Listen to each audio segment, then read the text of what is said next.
Olá, boa noite. É uma alegria ter vocês aqui conosco mais uma vez. O meu nome é Dayana Garbim, eu sou jornalista e com muita alegria e honra eu sou a embaixadora este ano da campanha Falar Pode Mudar Tudo. Para você que já está acompanhando a gente pelas redes sociais, a gente já teve uma live, essa é a nossa segunda live, teremos mais um terceiro encontro e o tema da campanha desse ano é o preconceito com as doenças mentais.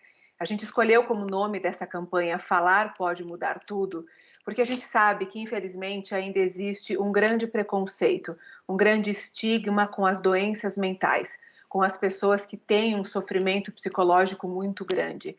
E o problema é que quanto mais preconceito, quanto mais vergonha a gente tiver de falar sobre as nossas dores, menos as pessoas procuram tratamento, menos as pessoas procuram ajuda e menos elas encontram um caminho de cura para suas dores. Então é muito importante que a gente possa conversar sobre esse sofrimento, que a gente possa se abrir para perceber o sofrimento, às vezes, dos nossos familiares, dos nossos amigos, das pessoas que estão próximas. Por isso, todo o tema da nossa campanha desse ano, com vídeos, com posts nas redes sociais, com as lives aqui pelo YouTube, são esse preconceito. Então, falar de fato pode mudar tudo. Não tenha vergonha de falar sobre as suas dores. E nessa live de hoje, a gente vai conversar sobre esse preconceito, mas também sobre o conhecido como TEPT, que é o transtorno de estresse pós-traumático. A gente sabe que a gente está vivendo um momento muito difícil, né? Difícil em vários aspectos. Por conta do isolamento das pessoas que a gente ama, por conta do medo do vírus, a pandemia mundial, a questão da crise econômica. Então, a gente vive, por um lado, muitas pessoas que perderam a renda, sem emprego, outras pessoas super sobrecarregadas de trabalho, famílias tendo que lidar com as crianças, com aulas né, pela internet, sem escola, pessoas que estão muito sobrecarregadas fisicamente e emocionalmente com tudo isso que a gente está vivendo. Sem falar, é claro, do medo, o medo da morte, o medo da morte das pessoas que a gente ama, o medo de pegar o vírus, o medo do futuro. Então a gente fala medos, inseguranças, e tudo isso, para algumas pessoas, pode acabar gerando um trauma, pode acabar gerando, no futuro, o que a gente conhece como transtorno de estresse pós-traumático. Por isso a gente escolheu esse como tema dessa live de hoje, e eu tenho dois convidados muito especiais para conversar aqui com a gente, dois super especialistas nesse assunto. Eu quero apresentar para vocês primeiro o Dr. José Paulo Fix. Dr. Fix, muito obrigada por estar aqui conosco. Boa noite, um prazer imenso aí de estar nesse projeto, muito bacana, e estar com vocês aqui, estar com os internautas, né, as pessoas que estão assistindo e que vão poder fazer perguntas e a gente trocar ideias aí no final dessa conversa. A alegria é nossa, Dr. José Paulo Fix. O Dr. Fix é professor afiliado da Universidade Federal de São Paulo e também pesquisador do Serviço de Atendimento e Pesquisa em Violência e Estresse Pós-Traumático. E também quero apresentar a nossa outra convidada, que é a psicóloga, a doutora Karina Okajima Fukumitsu. Falei certo, doutora Karina? Certíssimo, Dayana. Muito obrigada por estar aqui conosco hoje, doutora Karina. Eu que agradeço o privilégio de estar com vocês e com todos que estão nos assistindo agora. A Karina é, além de psicóloga, pós-doutora em psicologia e também coordenadora da pós-graduação em suicidologia da Universidade Municipal de São Caetano. Então, como eu contei para vocês, dois super especialistas nesses temas que a gente está vivendo, nessas dores que nós estamos vivendo. E para começar, doutora Karina, peço licença para começar com você. Eu acho que a gente precisa primeiro entender, afinal, o que é o trauma? Como se dá o trauma? Conta pra gente. Primeiramente, o trauma é um evento. E aí eu costumo falar que o trauma é um lembrete da angústia de finitude. Normalmente, nós somos finitos e esta é uma constatação que normalmente a gente não gosta de perceber e de olhar, mas isso faz nos lembrar, um trauma faz nos lembrar que somos vulneráveis, né, que somos finitos. E aí isso também, o trauma, é aquele estresse que fica absolutamente indigesto e muito difícil da gente lidar, porque ele faz com que a gente, muitas vezes, entenda que a ameaça, inclusive de finitude, se torne ataque. Então, é um estresse que a gente passa, e esse evento, ele acaba criando uma ferida, né? E essa ferida também provoca a desconfiança se a gente consegue suportar, né? Lidar com todo esse gerenciamento desta crise que é formada através de um trauma. Doutor Fix, mais uma vez bem-vindo. Agora que a gente entendeu um pouco melhor o que é o trauma, explica para a gente o que é, então, o TEPT, né? O transtorno de estresse pós-traumático, porque a gente ainda ouve muito pouco falar sobre isso. Ainda é um campo de estudo recente, não? É bastante recente, mesmo no campo médico e psicológico, é um diagnóstico que é bastante discutido em congressos, na formação médica e da psicologia especialmente, ainda é uma matéria bastante nova. O transtorno de estresse pós-traumático, ele foi criado em 1980, então é um diagnóstico bastante novo, mas ele passou a ser realmente utilizado em termos de atendimento e pesquisa de uma maneira mundial após os atentados de 11 de setembro. Os primeiros diagnósticos, eles foram estudados naqueles combatentes do Vietnã, em grandes hospitais que ainda mantêm hoje em dia, os tratamentos desses combatentes do Vietnã, e a partir da criação desse diagnóstico, que veio com bastante influência de familiares e de médicos e das equipes que tratavam desses combatentes, alguns estudos ainda sobre o Holocausto, eles puderam ser feitos, porque havia muitos sobreviventes na época. E após o 11 de setembro, alguns eventos mundiais, como as grandes catástrofes, e até agora a pandemia, que a gente está tendo a oportunidade de estudar, esse diagnóstico começou a ser popularizado e, mais do que nunca, a gente tem a chance de tratar e pesquisar. Uhum. E agora, explica para a gente, assim, doutor, o que é, de fato, o TEPT, né? Porque nem todas as pessoas, a gente costuma conversar que a pandemia está aqui para todos, né? A guerra do Vietnã, por exemplo, o 11 de setembro, aconteceu para muitas pessoas, mas nem todas desenvolvem. Então, explica para a gente como se dá isso, como é esse transtorno de estresse pós-traumático. São dois elementos que a gente precisa ter para fazer o diagnóstico de transtorno de estresse pós-traumático, que a partir de agora eu vou chamar de TEPT para ficar mais fácil a fala. Primeira coisa é um evento com a experiência, a vivência do risco de morte. Isso é bastante importante. É sempre rediscutido isso, mas é basicamente a condição fundamental para que a gente tenha o TEPT. E o segundo elemento são os 4 grupos de apresentação simultâneas do quadro. Então, primeiro a gente tem a revivescência, que são as lembranças do momento traumático, que pode acontecer muitas vezes por pesadelo ou por lembranças durante o dia. A gente tem evitação, a pessoa passa a evitar locais que lembrem essa experiência traumática, basicamente. A hipervigilância é aquele indivíduo absolutamente ligado no ambiente, cauteloso, sempre à espreita que algo de traumático novamente possa acontecer, e recentemente acrescentado os elementos depressivos, de tristeza e desesperança em relação à vida. Então, são esses 4 elementos. Mas é bastante importante lembrar, a maior parte, cerca de 80% das pessoas que passa por um evento potencialmente traumático não desenvolve uma patologia. Cerca de 20% desenvolve o TEPT ou outras patologias. Isso depende muito da situação em que essa pessoa se encontra. Então, evidentemente, nesse momento de pandemia, todos estamos vulneráveis a um quadro de TEPT. Ótimo. Doutora Karina, voltando à questão do trauma, né, que a senhora estava nos explicando, a gente sempre fica na dúvida, mas será que qualquer trauma pode levar a um TEPT? Como é que é isso? Eu acho muito importante a tua pergunta e, de acordo com o Dr. Fix, ele traz sobre a nossa vulnerabilidade. Não necessariamente todo mundo que vive um trauma, ele vai desenvolver um TEPT, porque a gente precisa considerar muito a singularidade e a maneira de enfrentamento das pessoas, né? A gente também tende a pensar que todo trauma traz uma revisitação das nossas dores, né? E aí, então, o TEPT, eu também entendo que ele pode acontecer porque a pessoa, em vez de só revisitar as dores, ela torna este local, esse locus, como um paradeiro.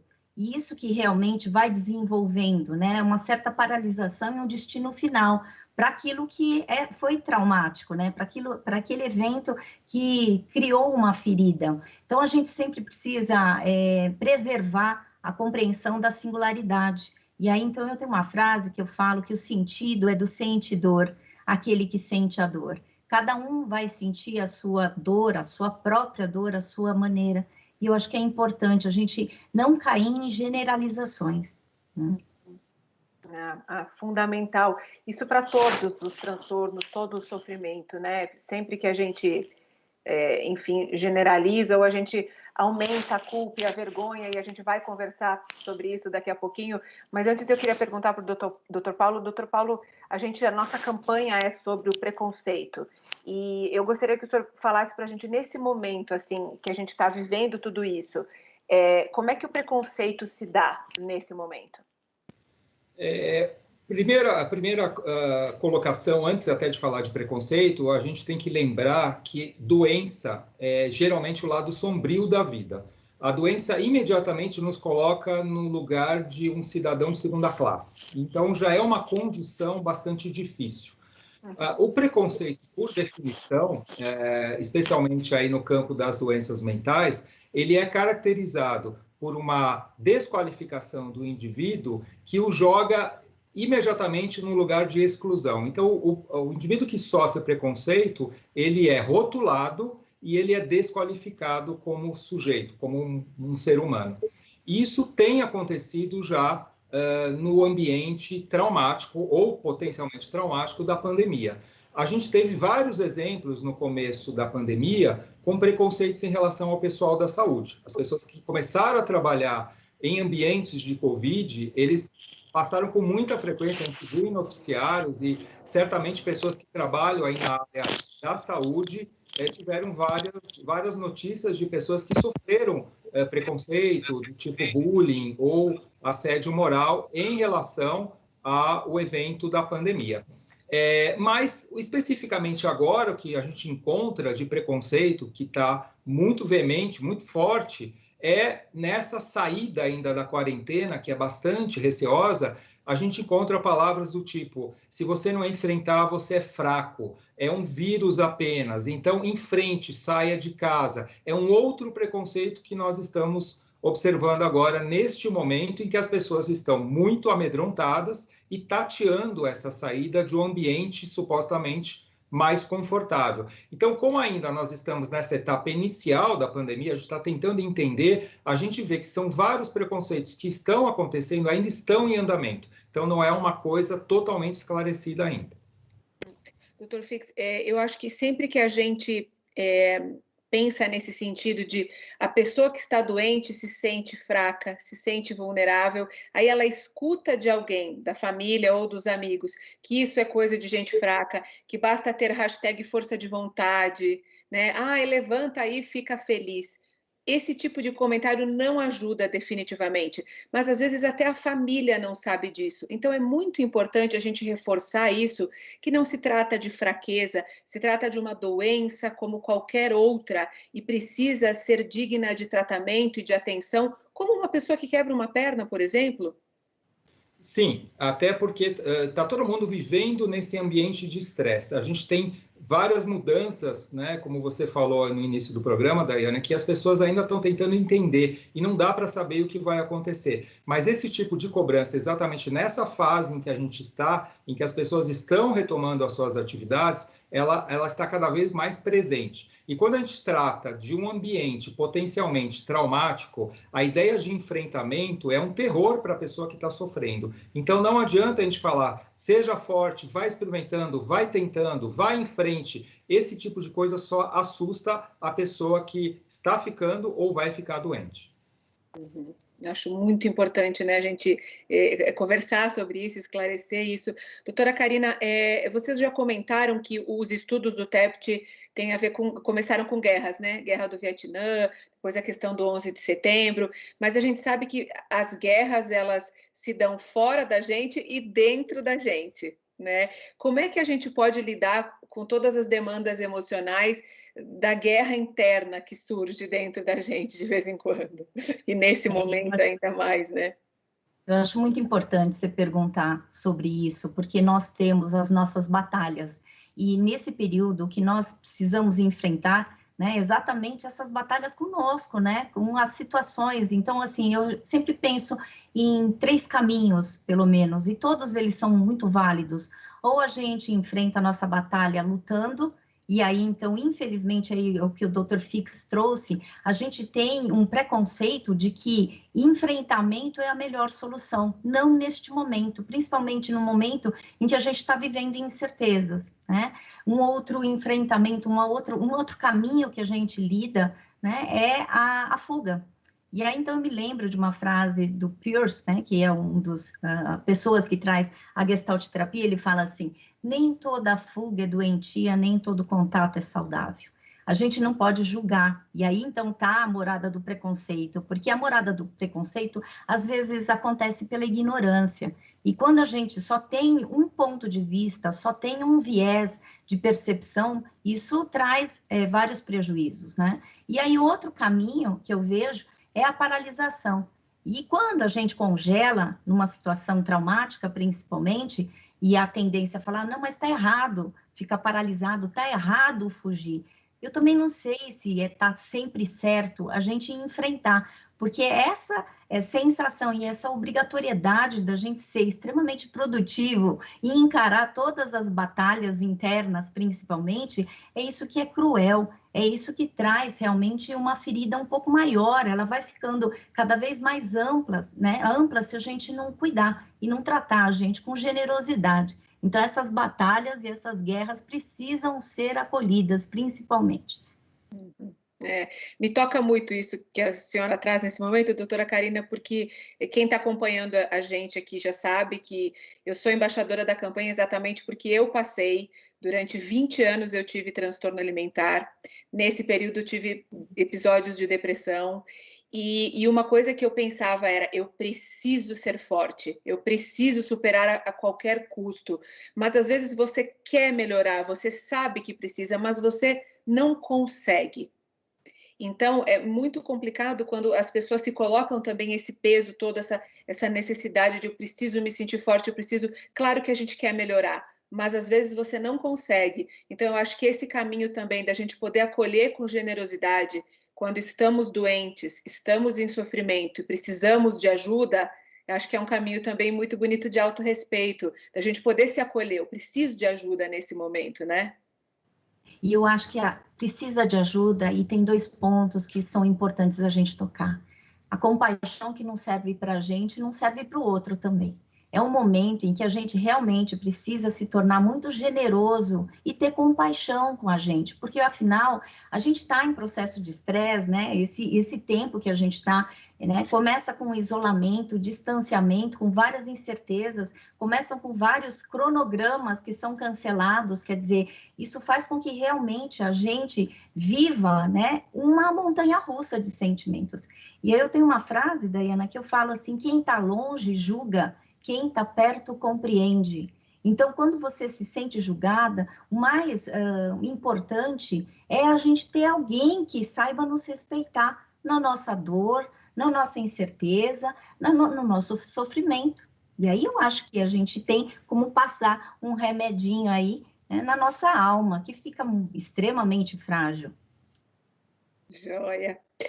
Doutor Paulo, pela primeira vez, os estudiosos e profissionais de saúde como vocês estão estudando o TEPT durante uma pandemia, né? Como a gente já comentou aqui, em catástrofes começaram os estudos.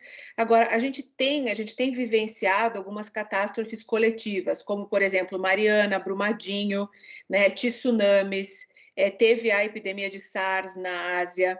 A gente já sabe o que a gente aprendeu com todas essas catástrofes, tragédias e até mesmo a epidemia de SARS?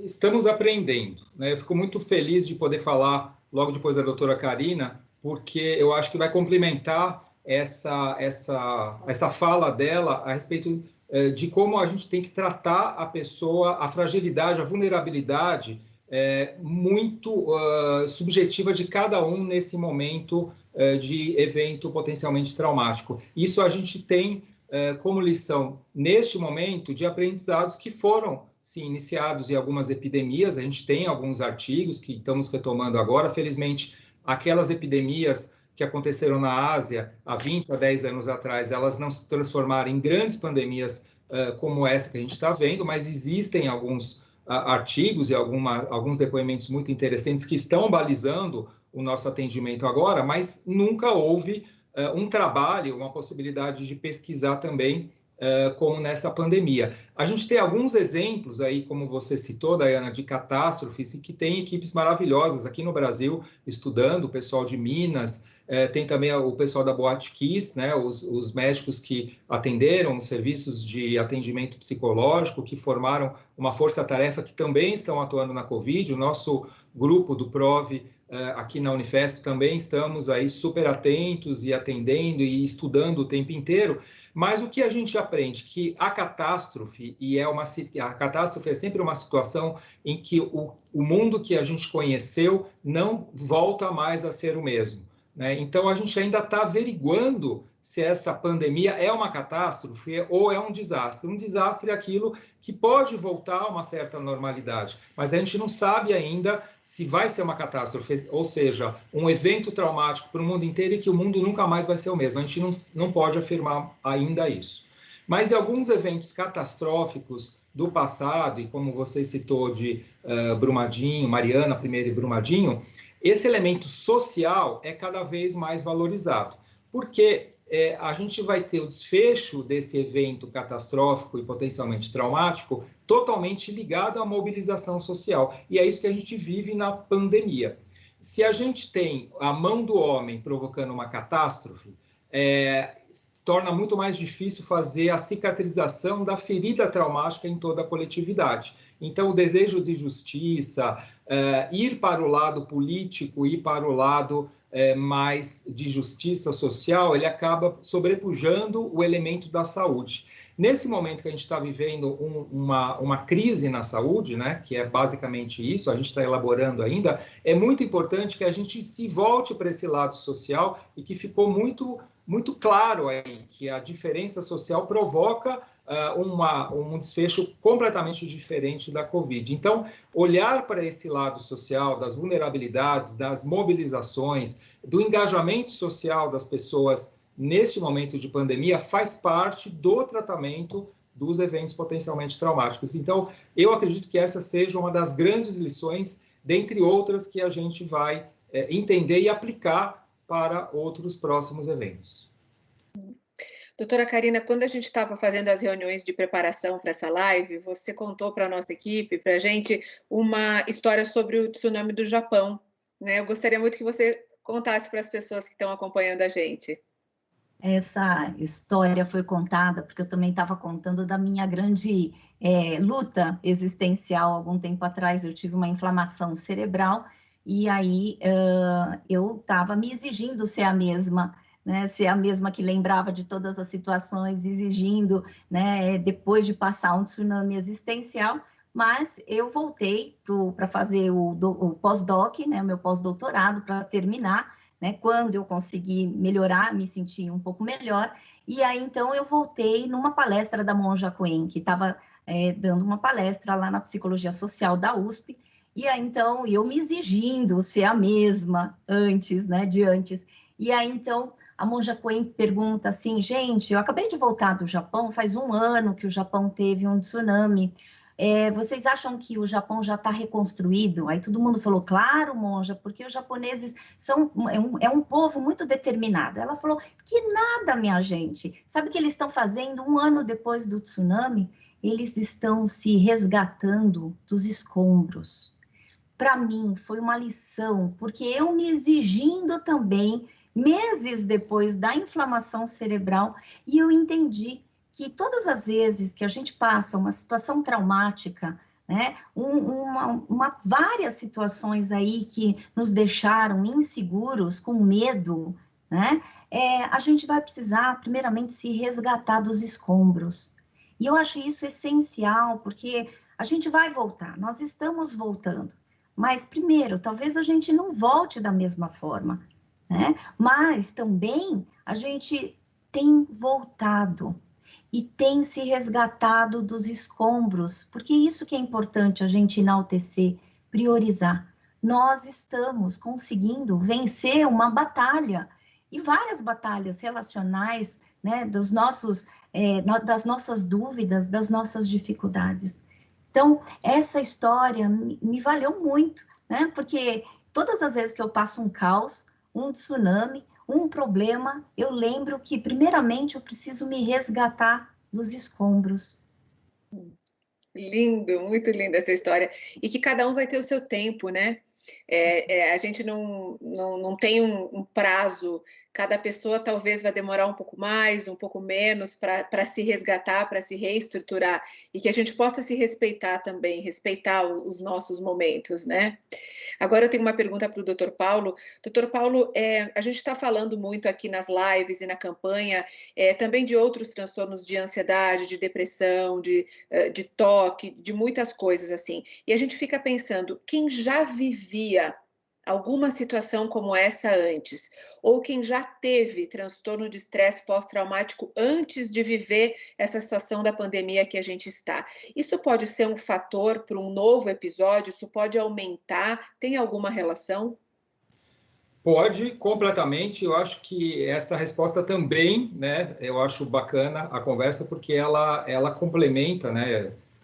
Se permite aí essa fala, complementa muito o que vocês estavam falando agora mesmo sobre as cicatrizes de uma experiência traumática, né?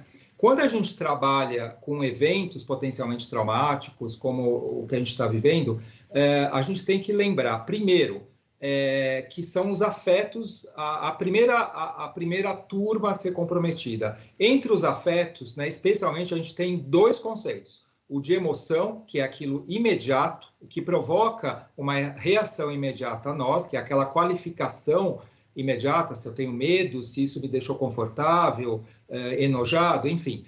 E tem uma reação que é mais posterior, que é o que a gente chama de sentimento, que é a memória que a gente guarda daquela emoção do momento. Então, acho que é isso que a doutora Karina estava falando a respeito da vivência de um terremoto. Você tem aquele momento imediato de puro medo e que aquilo é guardado para cada um de acordo como ele vai levar a situação, como ele vai entender e administrar, gerenciar aí os afetos. Então, numa situação como a gente está vivendo, são esses dois elementos que a gente tem que lembrar em termos de afeto. O segundo elemento é a memória, como a gente guarda isso. Então, se a pessoa passou por uma situação traumática ou por um grande período de estresse na infância ou na adolescência, em que já houve algum quadro, algum comprometimento mental, é lógico que uma situação atual pode reativar essa lembrança, essa memória afetiva negativa que a pessoa tem do passado.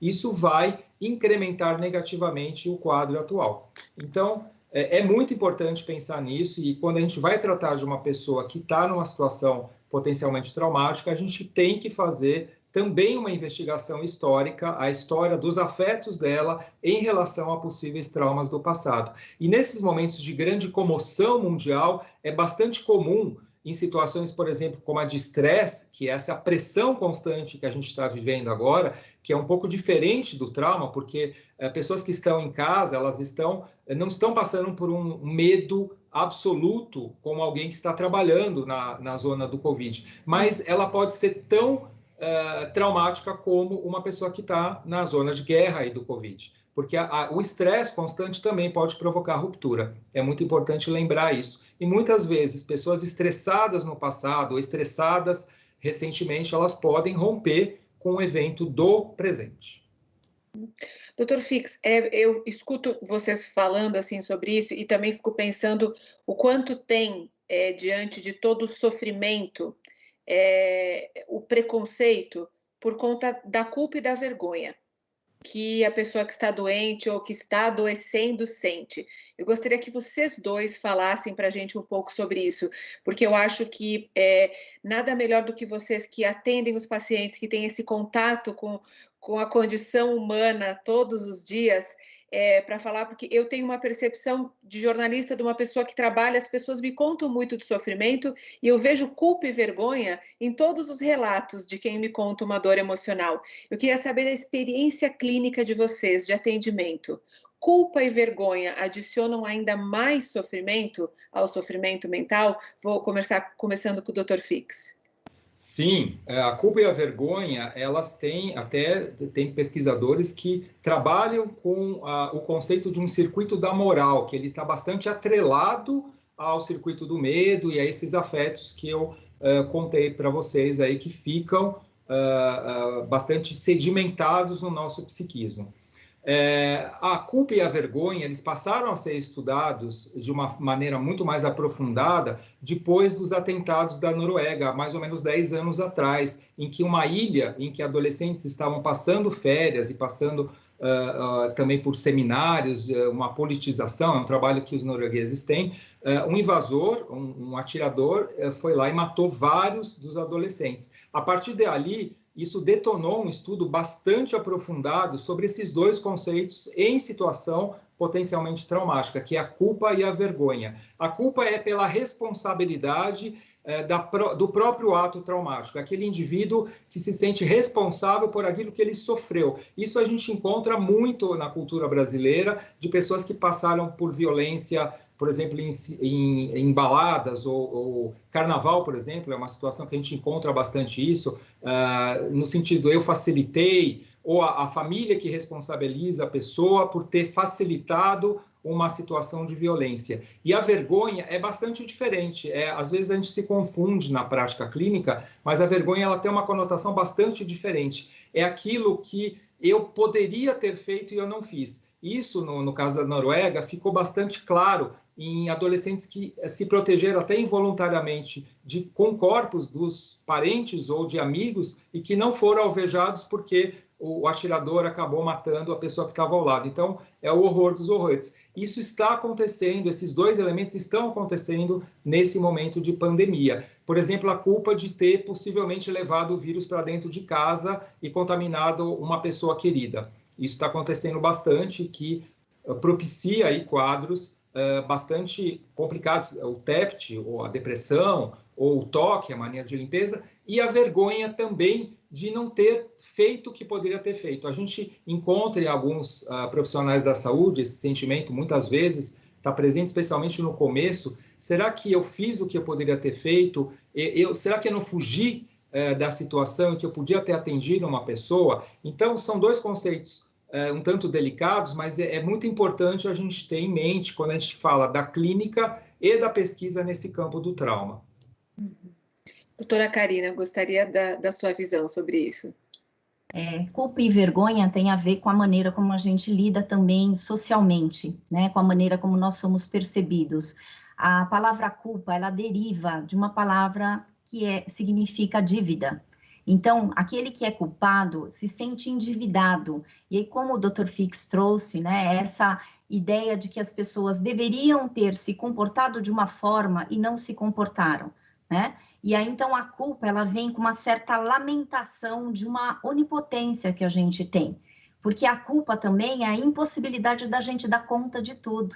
Então, se eu escolho ir para um lado, se eu tive uma atitude, eu exercitei uma ação, né, eu vou precisar abrir mão daquilo que eu não escolhi. E a culpa, ela vem como uma certa energia que é depositada contra a gente, mas você percebe que é potência, é um jeito da gente, nosso psiquismo, driblar, né, as ações que a gente não conseguiu atuar. E aí, a vergonha, eu acho que tem um conteúdo um pouquinho mais grave no sentido existencial, porque a vergonha acontece quando a gente gostaria de se mostrar de um jeito idealizado normalmente, e a gente se mostra de um jeito completamente diferente.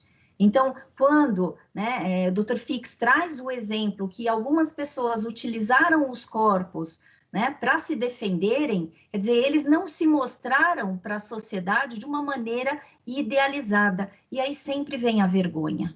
Então, você percebe que, efetivamente, a gente vai tá tendo que trabalhar com esses dois sentimentos, tanto de culpa quanto a vergonha, que enquanto na culpa a gente se lamenta da ação que a gente não conseguiu exercitar, a vergonha a gente se lamenta de como a gente está aparecendo na fachada. E aí, então, realmente são dois sentimentos que a gente precisa tomar muito cuidado e colocar muita atenção, né? Porque isso pode tornar a situação mais estressante e, portanto, traumática. Porque o trauma também, ele faz com que a gente desconfie da potencialidade da gente lidar com a situação, ou seja, a gente duvida do nosso autossuporte. Muito interessante, né? Bem, agora a gente vai começar a responder as perguntas do público, muita gente acompanhando essa live com a gente vai responder. Primeiro vou começar, deixa eu dar uma olhada nas perguntas aqui. A Eliane pergunta, do ponto de vista do TEPT, uma pandemia pode ser tão traumática quanto uma guerra ou um ataque terrorista? Dr. Fix gostaria de responder? Grande pergunta, porque é isso que nós que tratamos e estamos pesquisando, a gente só fala disso, né?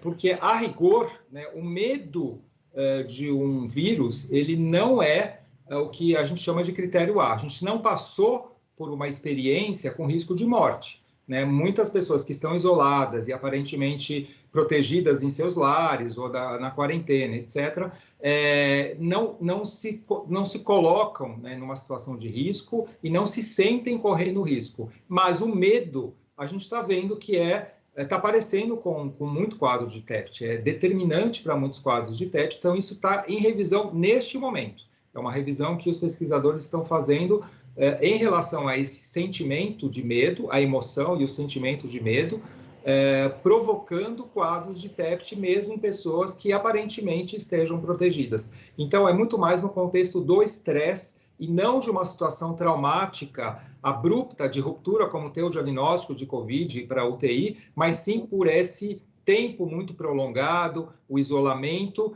que podem sim provocar quadros de TEPT como se fosse uma guerra. Não é uma guerra, porque na guerra a gente sabe onde está o inimigo, né? Ou pelo menos a gente imagina. Aqui na pandemia tem uma característica muito peculiar, que o inimigo pode estar do nosso lado, dentro de casa, né? E a gente pode carregá-lo para várias pessoas que a gente ama. Então, é uma situação muito diferente e é um conceito que está em revisão. Doutora Karina, você gostaria de acrescentar alguma coisa? Eu acho que é bacana que a gente está falando, né, nas trincheiras existenciais, a gente precisa dimensionar o nosso medo, né? E o Dr. Fix trouxe esse, além do risco de vida, a gente tem o medo, e o medo ele está diretamente proporcional à nossa falta de controle. E aí isso pode se tornar traumático, né? Uma vez que, e pode evoluir para um TEPT, né? Uma vez que a pessoa ainda está em carne viva. O que a gente sempre tem que lembrar é que a gente está em carne viva, a ferida não está cicatrizada totalmente, né? E quando a gente tem a carne viva, o que a gente precisa fazer, né? É ter esse tempo, dar um tempo para que a gente possa, aos poucos, né? Ir remodulando as nossas habilidades de enfrentamento, acrescentando a capacidade que a gente tem, né, de resistir a estas lutas, né, a essas situações difíceis. Ótimo. Tem mais uma pergunta aqui para o Dr. Fix. O que seria ou o que é a resiliência no campo do trauma? E como seria isso na pandemia? Outra excelente pergunta. Estão fazendo pegadinha comigo e com a doutora Karina hoje. A resiliência também é um conceito bastante complexo. A gente ouve muito falar, mas você tem que ser resiliente, né? Como se fosse uma dica assim, globalizante, que todo mundo pode ser resiliente. A resiliência, a rigor, é um conceito da física e que fala por exemplo, quando você tem um ferro que passa por uma situação, por um calor extremo, e ele consegue voltar à posição inicial dele, ou seja, é um elemento de estresse que provoca uma modificação, mas esse elemento aí, a gente fala de elementos da natureza, eles voltam a uma normalidade. O conceito de resiliência em relação ao trauma é a possibilidade de voltar a ser o que era antes, em frente, né, em diante de um elemento, de um evento traumático. O que acontece é que no campo da clínica e da pesquisa da resiliência, a coisa funciona de uma maneira um pouquinho diferente. E o que a gente tem aplicado é a ideia de você fortalecer para que numa situação potencialmente traumática, você não fique doente. E aí é muito importante lembrar que o trauma nem sempre é a doença, como a doutora Karina já colocou aqui. Então, quando você fala precisamos fomentar a nossa resiliência ou a sua resiliência como possível paciente, é que você se fortaleça para evitar que essa força determinada por um evento traumático não te quebre no meio. Então, a resiliência tem muito a ver com a ideia de evitar que a pessoa fique doente por uma situação potencialmente traumática. E o que está acontecendo na pandemia é exatamente isso. A gente está sendo colocado à prova o tempo inteiro. A gente está sob estresse constante pela epidemia, pelas questões econômicas que estão aí na nossa frente, pelas questões sociais e pelo próprio desafio ao sistema de saúde do mundo inteiro. Então, a gente tem que se fortalecer, e é já, para evitar que isso se transforme numa doença após um evento traumático. Perfeito. Para você que está acompanhando a gente, mande a sua pergunta. Você pode mandar a sua pergunta que a gente responde aqui ao vivo. Participe, mande a sua pergunta. Agora a gente vai responder a pergunta da Débora para a doutora Karina. Quando fingimos para nós mesmos que não estamos com medo, essa atitude pode se transformar em trauma? Eu acho que às vezes o nosso próprio inimigo somos nós mesmos. Isso quer dizer, não adianta a gente fingir para a gente, porque a gente coloca embaixo do tapete e vem com uma fúria, e vem com uma força muito maior, porque enganação, ela faz com que a gente se desvie daquilo que é nosso, é próprio, né? E vira traumático quando a gente não olha para a ferida da gente, né? Vira traumático quando a gente não assimila e não se apropria, né, da nossa responsabilidade existencial. E quando eu falo responsabilidade, né, e quando a gente foge de uma situação que a gente não quer enxergar, a vida, ela conspira muito a favor para fazer com que a gente, querendo mais cedo ou mais tarde, a vida cobra. Então, vem a conta. Então, o que eu entendo, assim, que muitas vezes realmente a gente precisa fugir. Mas fugindo, a gente não consegue olhar para a nossa ferida. E não olhando para a nossa ferida, a gente não tem como cuidar. Se eu falo para você assim, tem um machucadinho aqui que eu fiz, e aí você me fala, vai lá fazer um curativo, você vê que a gente cai na fazeção. E, existencialmente, quando eu falo que a gente precisa aprender a se responsabilizar existencialmente, e responsabilidade significa habilidade para responder. Então, quando a gente foge da gente, a gente não olha para esta nossa dor, a gente está fugindo daquilo que, inclusive, poderia ser benéfico, que é essa habilidade de você descobrir que você pode, sim, né, responder para situações.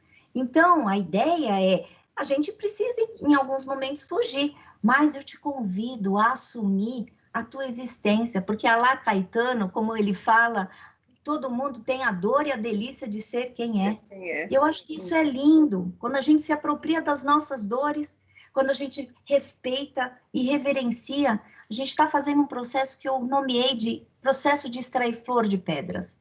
E aí, quando acontece o processo de extrair flor de pedras, é você descobrir a beleza em solo árido. Olha assim, não foge de você, vai atrás do que é teu e se apropria. Que lindo! Agora a gente tem uma pergunta do Rafael para o Dr. Fix. Dr. Fix, ele diz, por outro lado, quem já passou por um TEPT, que o senhor explicou, eu perguntei se tinha mais chance de desenvolver. Então ele pergunta, por outro lado, quem já passou por um TEPT e foi bem tratado, foi dada a devida atenção, foi tratado e superado, essas pessoas poderiam estar mais preparadas para o TEPT agora, na atual pandemia? Sim, na prática, sim, eu poderia até afirmar com certa tranquilidade isso. Quem passa por um tratamento de TEPT, e o TEPT tem tratamento, é muito importante afirmar isso, né? Não é uma doença muito grave, muito complexa, mas ela é tratável e a gente pode dar alta para uma pessoa que tem o TEPT.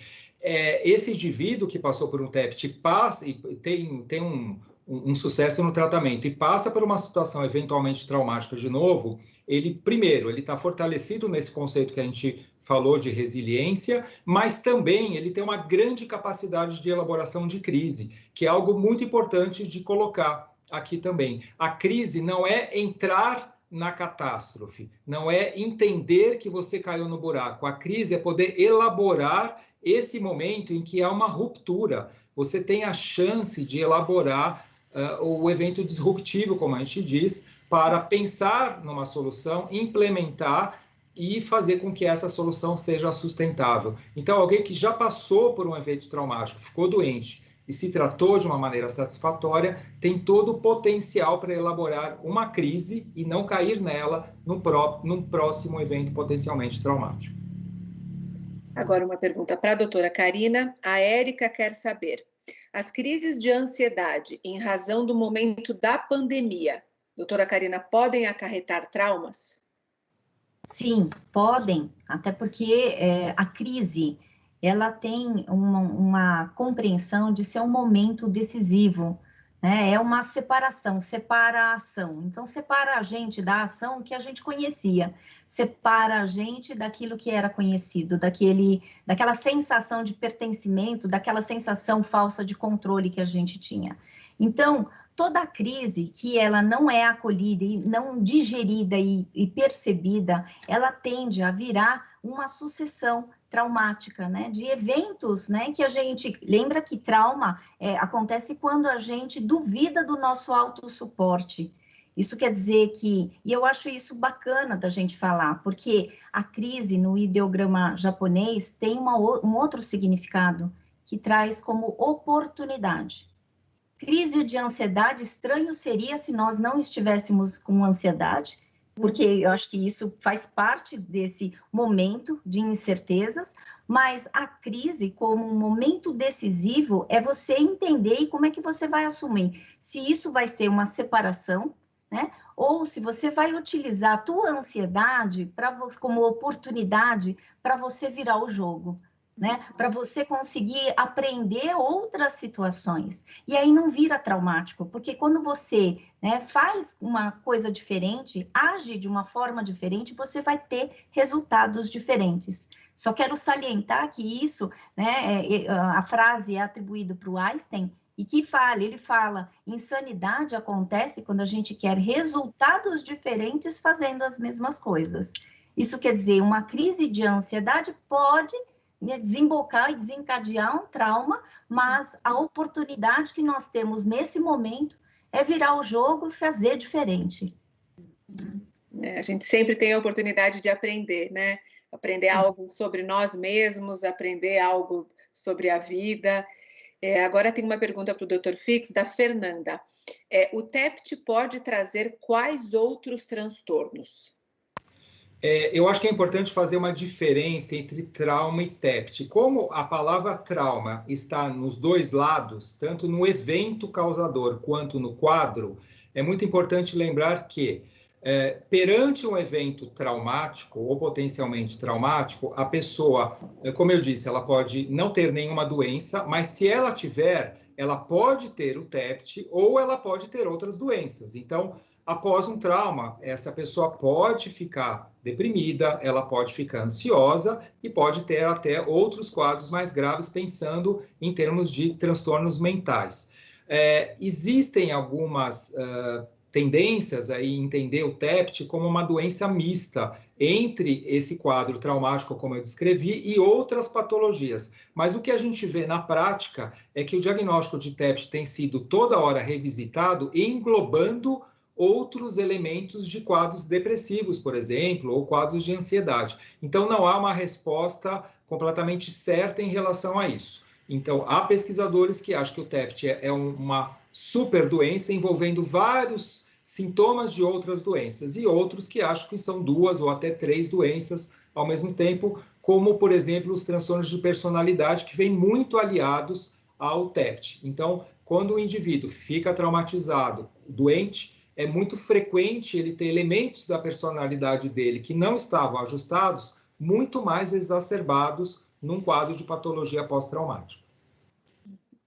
Agora, uma pergunta do Rodrigo, acho que os dois podem responder, é como a terapia cognitiva comportamental pode contribuir para ajudar no tratamento de um paciente com TEPT?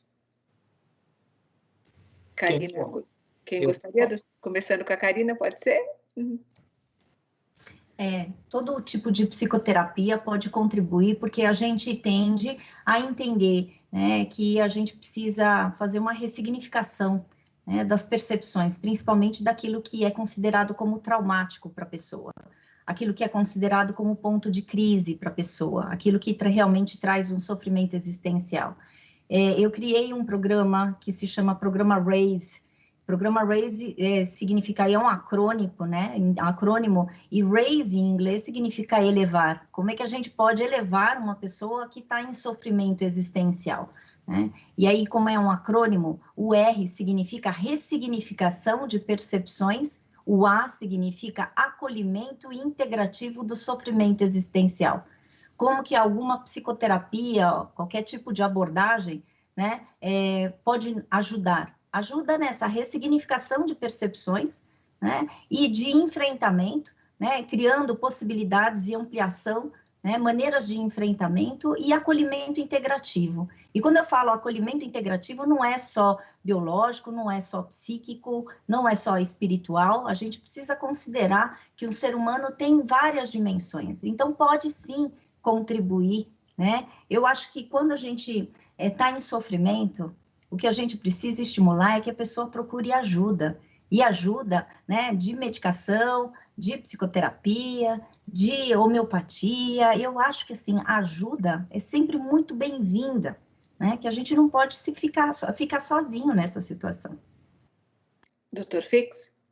Essa pergunta é muito boa, porque especialmente no campo do TEPT, a gente não tem uma receita de psicoterapia ideal. A gente tem que trabalhar com pelo menos 3 elementos que são acometidos nos quadros traumáticos.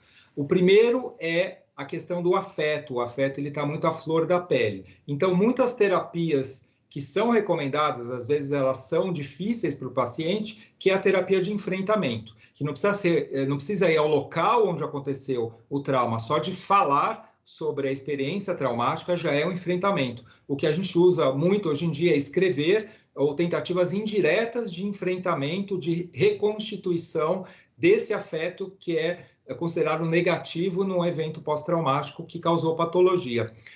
Outro elemento muito importante, que geralmente é trabalhado pelas psicoterapias psicodinâmicas, né, a origem aí psicanalítica, freudiana, que são adaptadas para o campo pós-traumático, é a terapia que vai avaliar a memória. Então, aquele indivíduo que se acha destruído pelo evento traumático, ele vai ser reconstituído por essa psicoterapia no sentido de quem que eu era, quem que eu deixei de ser e quem eu quero ser. Então, ele vai trabalhar a memória nesse sentido dinâmico.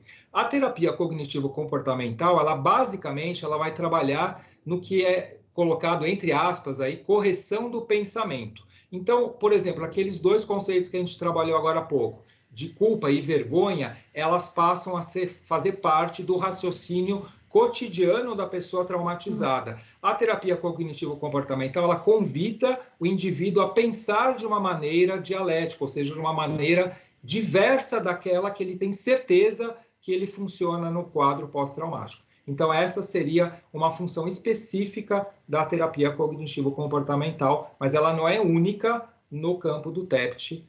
Geralmente a gente vê que são várias fases ou uma combinação desses 3 elementos que a gente faz nos tratamentos psicoterápicos. Agora uma pergunta do Andrés. Pode-se falar de burnout na Covid-19, doutora Karina? Com certeza. Acho que a gente pode falar, porque também é uma outra modalidade, né? Como a gente reage, né, às pressões. Então, a gente pode, sim, também falar, mas a gente precisa entender que, assim, isso não significa TEPT, né? O burnout é uma perspectiva, né? E o TEPT é outra, como o Dr. Fix trouxe, né? Dr. Fix, o senhor gostaria de complementar? Eu concordo totalmente com a doutora Karina. O burnout é descrito numa situação específica do trabalho. Agora, com a Covid, ela está sendo ampliada em função do home office, de como isso, desse trabalho em casa, né? E como isso acabou fazendo parte de toda uma atmosfera domiciliar em que a pressão constante, o desafio de juntar um pai que está trabalhando, uma mãe que está trabalhando, cuidando da escola do filho, cuidando da casa. Eu tenho uma paciente que ela brinca e fala assim, eu voltei à idade das cavernas, eu me sinto dominada por uma atmosfera em que eu tenho que cozinhar, cuidar dos filhos. É lógico que isso não acontece, mas é a percepção dela, né? Então, a gente tem aí o retorno de muitas situações que eram consideradas superadas pela sociedade, porque as pessoas todas saíam de casa, as casas ficavam vazias durante o dia. Então, a gente tem situações de estresse que são peculiares ao ambiente do trabalho acontecendo em casa. Então, o burnout está sendo revisitado. Ele acontece, sim, nesse momento da pandemia, em profissionais que estão sendo mais solicitados, o pessoal do campo da saúde, e que tem uma pressão de trabalho e que provoca sintomas como esgotamento, irritação, insônia, vontade de beber, vontade de abandonar tudo e uma impressão de se sentir menos, uma pessoa que vale menos. Enfim, é um quadro bem específico, está sendo acompanhado, está sendo revisitado e pode acontecer, sim, nesse momento de pandemia. Ok. Bem, eu quero agradecer a todas as pessoas que mandaram perguntas para a gente recebeu várias perguntas, nem todas a gente vai conseguir responder agora, mas depois a gente vai responder todas. Sempre que não responde todas aqui, de alguma forma, por meio dos comentários, a gente vai responder a todas as perguntas. Então, muito obrigada a todos vocês que participaram. E para a gente encerrar, eu gostaria de fazer uma pergunta para vocês dois, para os dois doutores, que eu acho que é uma pergunta muito importante, assim, como é que a gente poderia nos prepararmos, né, para a gente sair um pouco melhor dessa pandemia, né? Vocês falaram muito em utilizar essa oportunidade para a gente aprender, mas como que a gente faz isso nesse momento? Então, eu gostaria de, começando pelo Dr. Fix, como é que a gente pode tentar sair melhor dessa pandemia, doutor? Bom, a gente está experimentando tudo ainda, né? Eu acho que não tem infelizmente, a gente não tem ainda uma situação semelhante que a gente passou. Mas alguns protocolos já estão estabelecidos, a gente tem discutido bastante isso. Então, eu vou falar mais ou menos de uma maneira geral. Primeira coisa é manter um cotidiano. A gente precisa manter um cotidiano. Parece meio óbvio, mas a gente precisa dormir, a gente precisa descansar, a gente precisa se divertir, precisa comer, beber bem, ou seja, todo mundo precisa lembrar disso. Parece óbvio que eu estou falando, mas isso não acontece, né? Segunda coisa, a gente precisa se informar de uma maneira absolutamente segura para nós, né? Eu tenho o privilégio de trabalhar com a minha irmã, que é pneumologista, que está na frente de batalha da Covid, então eu não preciso ver nenhum noticiário, nem ler jornal sobre a Covid, porque eu chego de manhã, converso com ela, eu já sei todas as novidades sobre a Covid. É muito importante que as pessoas escolham fontes fidedignas de informação. Outra coisa, é muito importante saber quais são os nossos potenciais e os nossos limites de enfrentamento, né, para a gente não cair em ciladas de estresse ou situações que possam ser desagradáveis para nós, né? Outra coisa, é muito importante fazer uma previsão, uma elaboração de um futuro próximo. A gente não pode falar, olha, quando a vacina vier, vai resolver tudo. O ano que vem, na virada do ano, isso vai acabar. A gente precisa ter foco no futuro imediato para a gente não ficar doente. E, de novo, eu vou realçar esse elemento do engajamento social. É muito importante que a gente se ligue, que a gente fique próximo das pessoas, mesmo distante, né? O distanciamento tem que ser físico e não social, porque isso provoca circuitos de prazer, provoca uma sensação de pertencimento e é muito importante para a continuidade do humano nesse ambiente de pandemia. Chegou até uma pergunta disso, sabia? Se o distanciamento é físico ou social, né? Interessante que o senhor acabou respondendo, que a gente possa se manter conectado com as pessoas de alguma forma, ainda que longe fisicamente, mas emocionalmente, né? Muito interessante. Doutora Karina. Esse engajamento social que o Dr. Fix traz, eu acredito que seja de extrema importância, né? Eu acredito que a gente só vai suportar as nossas dores com atos de amor, né? E aí, nessa alternância, né, entre escuridão, porque muitas vezes, voltando àquela situação e àquela fala da caverna da tua paciente, né, a gente fica em momentos de muita escuridão, então a gente precisa buscar ter alternância entre escuridão e luz, aquilo que é significativo para você, aquilo que faz sentido para você, aquilo que faz com que o teu coração fale, nossa, eu estou vivo ainda. Então, essa é a grande arte, né? Essa oportunidade que a gente pode ter nesse momento. Outra coisa que eu quero salientar é que, assim, a gente não vai conseguir arrumar a casa de uma hora para outra, viu, minha gente? Então, coloque isso, né, como uma possibilidade que, aos poucos, você vai se organizando. O caos, ele não é arrumado de uma hora para outra. E aí eu me lembro de um livro, né, que Mulheres que Correm com os Lobos, que a Píncula, ela fala que o lado feminino tem muito essa coisa de querer organizar o caos. E ela sugere, quando o caos acontece, sente e balance. É isso que a gente vai precisar aprender a fazer. Para você conseguir suportar todas as situações caóticas, né, busque aquilo que é significativo para você. Como o Dr. Fix trouxe, faça uma rotina, né? Tenha planejamentos, mas o planejamento que você faz, ele precisa estar pautado no teu aqui e agora. A gente só vai ter futuro se a gente cuidar do nosso aqui e agora, minha gente. Então, essa é a ideia que são várias ideias que aparecem, né, para a gente se organizar existencialmente. E a gente precisa acreditar, nós estamos vivos, né? E aí tem um mantra que eu trago, se a gente está vivo é porque tem jeito, então se tem vida, tem jeito. Que lindo. Doutora Karina, Dr. Fix, muito obrigada. Foi uma alegria, foi uma honra, foi uma hora de muito aprendizado para mim. Quero agradecer muito vocês. Espero que todas as pessoas que estão acompanhando aqui com a gente tenham gostado. E gostaria que vocês deixassem a mensagem final de vocês e a minha gratidão a vocês dois. Olha, eu vou repetir um pouquinho o que eu falei, né, aí na pergunta. Esqueçam o distanciamento social. Isso foi um termo que começou a ser debatido, né, isso acabou ficando de lado. Esqueçam o distanciamento social. Pense que o distanciamento físico é o mais seguro e todas as regras aí sanitárias, vamos nos juntar socialmente, vamos nos aproximar socialmente, porque a solução está aí conosco, com todo o nosso conhecimento e com todo o nosso engajamento. E isso que a gente está fazendo hoje é uma forma, né, de conversar. Se não fosse a pandemia, talvez a gente não se conheceria, não teria todo esse bate-papo, todas as pessoas que puderam participar da live conosco, mandando perguntas. Então, que a gente possa, né, se fortalecer nesse sentido. Muito obrigada, Dr. Fix. Karina, a sua mensagem final. Essa interação que nós tivemos, né, desde que a gente conversou pela primeira vez até agora, que ficou consagrado agora esse momento, é consagrado mesmo, né? Essa possibilidade da gente estar juntos, que faz a diferença.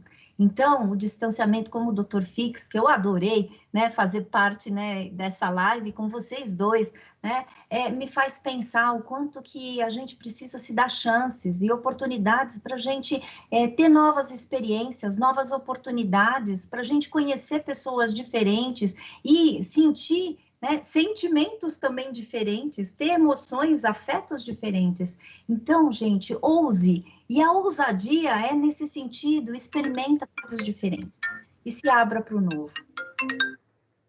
Muito obrigada, mais uma vez, muito obrigada aos dois.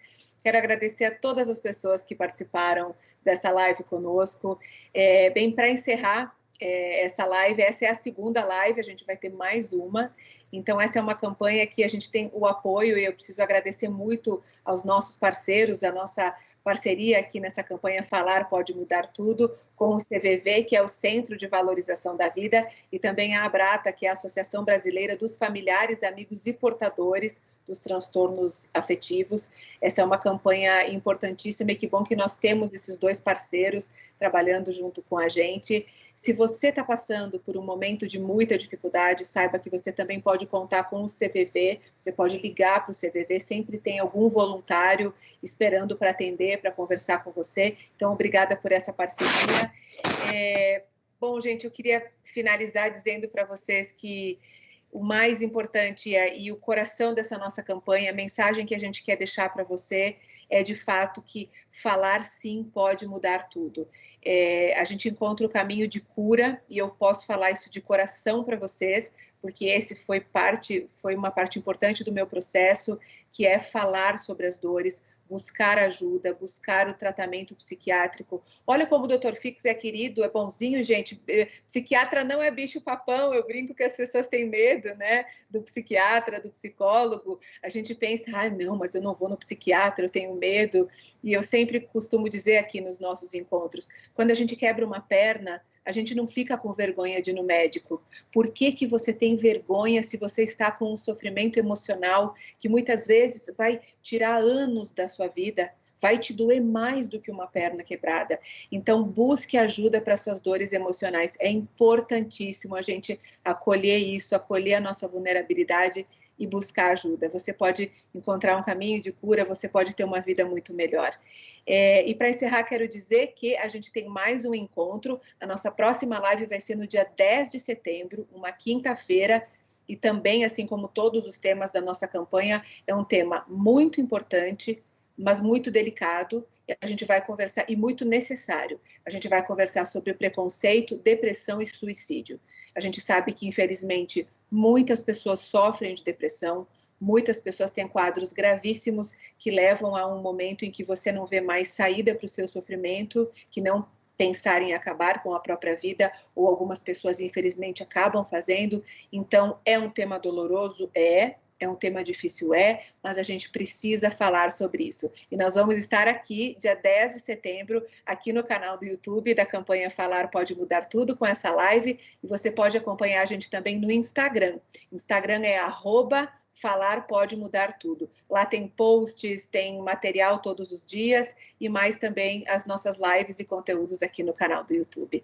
Gente, muito obrigada por todo o carinho de vocês, por toda a participação. Mais uma vez, doutora Karina, Dr. Fix, a minha gratidão. Boa noite a todos que participaram. Muito obrigada e até a próxima.